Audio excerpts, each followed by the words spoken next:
कहानी है पोलैंड के एक शांत, खूबसूरत लेकिन सुनसान गांव की, जहां न कोई शोर है न भाग दौड़, बस एक धीमी सी जिंदगी।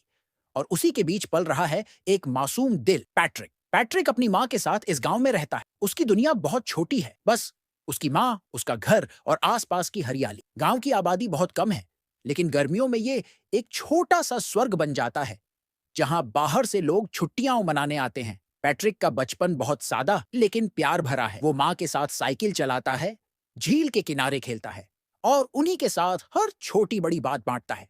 उसकी जिंदगी में दोस्त नहीं है, लेकिन जरूरत भी नहीं, क्योंकि उसकी माँ ही उसकी सबसे बड़ी दोस्त है। लेकिन कहानियां कभी सीधी नहीं चलती। एक दिन गर्मियों की छुट्टियां शुरू होती है और बाहर से बहुत से लोग गांव में आने लगते हैं। बच्चे आते हैं, शोर मचता है, लेकिन पैट्रिक के लिए ये सब एक पराई दुनिया है। वो उन बच्चों के बीच खुद को अलग और अजनबी महसूस करता है। जहां बाकी बच्चे झुंड में खेलते हैं, वहीं पैट्रिक अकेले अपने खिलौनों से बात करता है।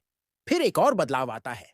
रातें लंबी और डरावनी होने लगती हैं। पैट्रिक की माँ अक्सर किसी कॉल के बाद देर रात घर से बाहर जाने लगती हैं। वो अकेला घर में बैठा इंतजार करता है। एक आवाज, एक दरवाजे की आहट, जो शायद कभी ना। उलझन, डर और उदासी उसके चेहरे पर उतरने लगती है। धीरे धीरे उसका मन बेचैन होने लगता है। उसे समझ नहीं आता कि उसकी माँ कहाँ जाती है और क्यों अब वो पहले जैसी नहीं रही। इसी दौरान पैट्रिक को अपने पड़ोसी के घर एक नई लड़की दिखती है, माइका। पैट्रिक उसे देखकर मुस्कुराता है, दोस्ती करना चाहता है, लेकिन माइका उसे नजरअंदाज कर देती है। और यहाँ पैट्रिक की हालत और भी टूटने लगती है। जिस बच्चे को अब तक सिर्फ माँ का प्यार संभाल रहा था, अब वो भी डगमगाने लगा है। एक शाम जब उसकी माँ फिर से घर से बाहर निकलती है, पैट्रिक गुस्से से भर जाता है। वो चीखता है, गुस्सा करता है, बट माँ उसे समझने के बजाय और भी दूर चली जाती है।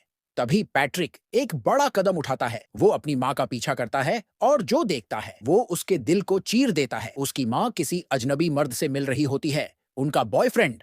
वहीं रास्ते में पैट्रिक को एक हिरण दिखाई देता है, एकदम अकेला, थका हुआ, जैसे उसे कोई छोड़ गया हो। ये हिरण एक मेटाफोर बन जाता है। पैट्रिक अब खुद को उस हिरण की तरह देखता है, अकेला, अनचाहा। लेकिन जैसे हर अंधेरी रात के बाद सुबह आती है, वैसे ही माइका फिर उसके पास आती है। इस बार दोनों के बीच बात होती है और एक नई दोस्ती जन्म लेती है। माइका बताती है कि उसके पेरेंट्स का डिवोर्स हो चुका है और वो भी अंदर से टूटी हुई है। और लंबी बातें। पैट्रिक का दिल फिर से मुस्कुराना सीखता है। साइकिल की सवारी, तैराकी, अब दोनों एक दूसरे की परछाइयां बन जाते हैं। लेकिन सुकून ज्यादा देर नहीं टिकता।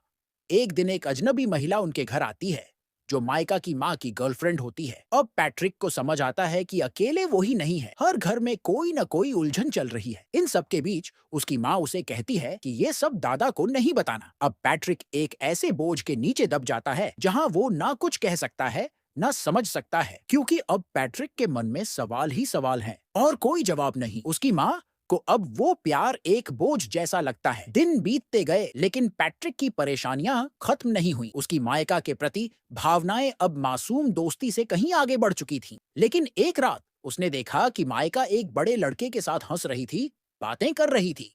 और इस पल ने पैट्रिक की दुनिया को अंदर से तोड़ दिया। वो खुद से सवाल करता रहा, क्या मैं इतना बुरा हूँ? क्या मैं किसी का भी अपना नहीं बन सकता? टूटे हुए दिल के साथ वो और भी अकेला हो गया। मायका ने समझाने की कोशिश की, वो सिर्फ दोस्त है और पैट्रिक हमेशा उसका खास दोस्त रहेगा। लेकिन जिस बच्चे का दिल पहली बार टूटा हो, वो इतनी आसानी से कैसे माफ कर पाएगा? पैट्रिक अपने गम और गुस्से को समझ नहीं पा रहा था और मायका पर गुस्सा निकाल बैठा।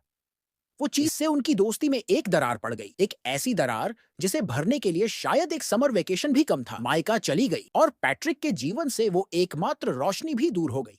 वो और भी अकेला हो गया, जहां परिवार एक साथ होता और दिल में सवालों का तूफान चल रहा था। तभी अचानक उसके दादा वापस लौट आते हैं, वो दादा जिनके साथ बचपन की सबसे प्यारी यादें जुड़ी हैं। उसी अंधेरे में एक रात उसकी माँ उसे एक यादों भरी शाम का हिस्सा बनाती है, जहाँ परिवार एक साथ होता, हंसता और कुछ पल के लिए सब कुछ सही लगता है। दादा के लौटने से पैट्रिक का दिल फिर से मुस्कुराने लगता है। एक दिन दादा उससे पूछते हैं, तुम्हारी माँ इन दिनों बहुत बदल गई है, सब ठीक है ना? पैट्रिक के पास शब्द नहीं हो। उसने माँ से वादा किया था कि वो कुछ नहीं बताएगा, वो बस चुप रहता है। लेकिन अंदर ही अंदर ये सोचकर टूटता है कि उसके सबसे करीबी दो रिश्ते, माँ और दादा, अब एक दूसरे से कुछ छुपा रहे हैं। गर्मी की छुट्टियां अब खत्म होने के कगार पर थीं। एक दिन माइका आती है और कहती है कि उसे अब वापस जाना होगा। ये खबर पैट्रिक के दिल पर आखिरी चोट थी। वो अपनी माँ के साथ एक लंबी सड़क पर चल रहा होता है। दोनों के बीच की दूरी अब केवल शारीरिक नहीं थी, दिलों में भी एक खामोशी बस चुकी। वे चलते चलते रेलवे ट्रैक के पास पहुंचते हैं और वो ट्रैक खुद एक गहरा मेटाफोर बन जाता है। एक जिंदगी जो दो पटरी की तरह चलती है, साथ साथ, लेकिन कभी मिलती नहीं। पैट्रिक की आंखों में सिर्फ मायूसियां हैं। उसने सोचा था ये समर वेकेशन यादगार बनेगा, लेकिन अब बस अकेलापन उसके साथ है। तभी अचानक उसकी माँ पलट कर देखती है। पैट्रिक पीछे छूट गया था। वो भाग कर आती है, उसकी आंखों में देखती है और एक माँ का दिल पिघल जाता है। उस पल